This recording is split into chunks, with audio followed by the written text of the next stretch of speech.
let's unpack this. Today we are diving into a review of, well, a film that really took over last year, Greta Gerwig's Barbie. It really did. Yeah. Became a whole phenomenon. And the source we're using for this deep dive is a review from Moviescramble. Right. So our goal today, our mission, is to really dig into just this one review and, pull out what it tells us. What does it say about the film's cultural impact, its artistic side, and crucially... Did it live up to the hype? Yeah. From this reviewer's perspective, at least. Exactly, because the hype was huge. Oh, definitely. And the review gets right into that, placing it as one half of Barbenheimer. Remember How could you forget? The waves of pink everywhere, people actually posing in those life-size Barbie boxes. Yeah, the commitment to the pink aesthetic was something else. Yeah. Just massive audience participation. It really was. But this review, it tries to cut through the surface, Yeah. Beyond the perfect hair, the amazing wardrobe, the oh-so-plastic look. It asks the big question, is there actually anything substantial here? Or is it just, maybe, a really fancy way to sell more dolls in the end? And, well, this review answers that pretty quickly, lands on a message. Okay. No, it's not just a cash grab. It suggests there's actually a deeper message. Okay, so let's get into that message. What does this review say the film is actually trying to communicate? And maybe more importantly, who did it connect with, according to this source? Well, the review argues that if dolls are sold because of the movie, it's not because it was some, cynical marketing push. Because it resonated. Exactly. It connected with people. And it highlights the impact across different age groups, which is interesting. Oh, so? For young girls, the review sees this really powerful idea emerging, that they don't have to be put in a box. Right. Not just there to look good. Precisely. That they don't exist simply just to look good. That's quite a message the review pulls out for young viewers. That feels pretty significant. And the review says it wasn't just kids. No, not at all. It notes that women in their 20s and 30s were also reacting strongly, feeling fired up, feeling seen. Seen. That's a strong word. Yeah. So connecting with both younger and older female audiences like that, well, according to this review, that's a big part of why it sees the film as more than just, product placement. It hits something real. Okay, so that's the message it identifies. How does the review describe the actual story, then? The characters carrying this message? So it sets up the basic plot. Margot Robbie playing stereotypical Barbie, living this, perfect, easy life in her dream house. Everything's great. Until it isn't. Right. Suddenly she starts having these intrusive thoughts, which is not very Barbie. No, and then the physical imperfections appear. The review mentions flat feet and even cellulite, the horror. Exactly. That's the inciting incident as the review lays it out. And it connects this directly to someone in the real world. Yeah, to a young girl who is basically fed up with Barbies. That's the link. Interesting. So Barbie's journey starts as a kind of quest to restore Barbie to perfection, to fix herself by fixing this connection. That seems to be the initial drive, yeah. And the review mentions the huge cast, loads of cameos. Right, probably sent people scrambling for IMDb. Probably. But it really focuses on the main three, Robbie, Ryan Gosling, and America Ferrera. It calls them absolutely flawless together. Okay, let's zoom in on those performances based on what the review says. Margot Robbie as Barbie. Starts off sweet, charming, just as you'd expect. Yeah. But the review praises her for adding nuance and depth, especially as the character starts to change to emotionally unravel. So not just a caricature. No, the review found it a fun and layered role, and it even gives a shout out to her dance skills shining through. Nice. And America Ferrera as Gloria, the review seems particularly impressed there. Oh, definitely. Her big speech calls it impassioned, and one of the most impactful you'll hear. It actually says it got rounds of applause, cheers, and whistles in screenings. Wow, that's quite a reaction described there. What did the speech actually say, according to the review?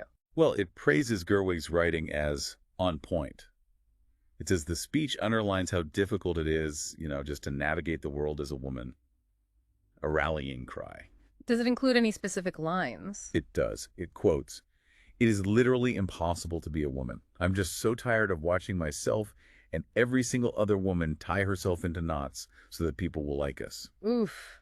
Yeah, you can see why that might get applause. That ties right back into the core message the review mentioned earlier. Absolutely. And then there's Ken, Ryan Gosling. What did the review make of him? Ken seemed to get a lot of attention. It calls him equally top form, praises his facial expressions, his comic timing, says it shows he's a real all-rounder. Any specific Ken moments highlighted? Yeah, a couple. calls his line about thinking the patriarchy involved more horses hilarious, Okay, yeah. and his total commitment to his Mojo Dojo Casa House. Right, the Mojo Dojo Casa House. And his song, I'm Just Ken, the review describes it as punchy and predicts it'll, quote, stay in your head, which it probably did for many. But what's really interesting is how the review uses Ken to talk about some audience reactions and, well, criticisms. Oh, how so? It describes Gosling's Ken as creating a Diet Coke break moment on screen, which is quite a phrase. A Diet Coke break moment. Yeah. Implying what, exactly? Something iconic, distracting. Maybe iconic, but also maybe highlighting a certain kind of reaction. Yeah. Because it immediately follows up by mentioning specific complaints the reviewer observed. What kind of complaints? Things like male critics and viewers complaining that it's ridiculous that this character only exists to be looked at by women. Ah, okay. Flipping the usual script, basically. Exactly. And linked to that, complaints that the film's matriarchal system leaves the male characters with nothing to do, making them feel worthless, which the review connects to Ken's sort of mid-doll crisis. That's a fascinating point the review brings up, how different parts of the audience might have read that character and the world. It is. But the review doesn't just leave it there.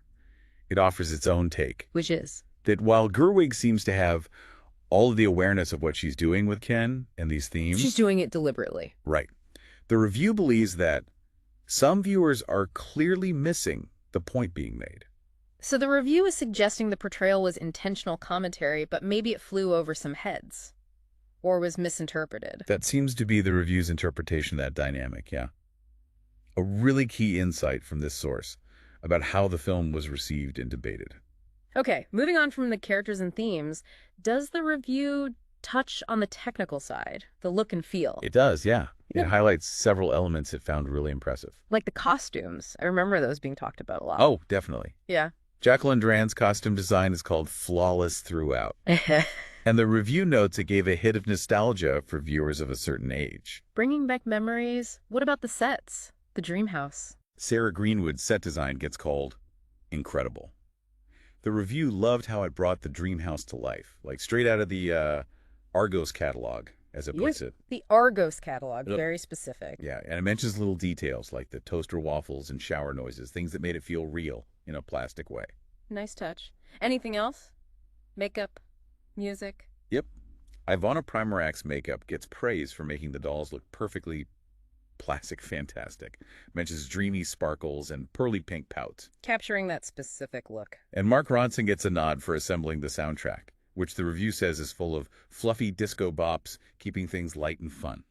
Okay, so pulling all of this together, what's the review's final verdict, its overall assessment? It concludes that Barbie manages to balance humor and humanity really successfully, and that it was perhaps not the movie that many expected. Meaning it wasn't just fluff. Right. It argues that while it delivers on the fun stuff, the outfits, the dance numbers, and does them well, its real strength, for this reviewer anyway, is the thoroughly poignant message.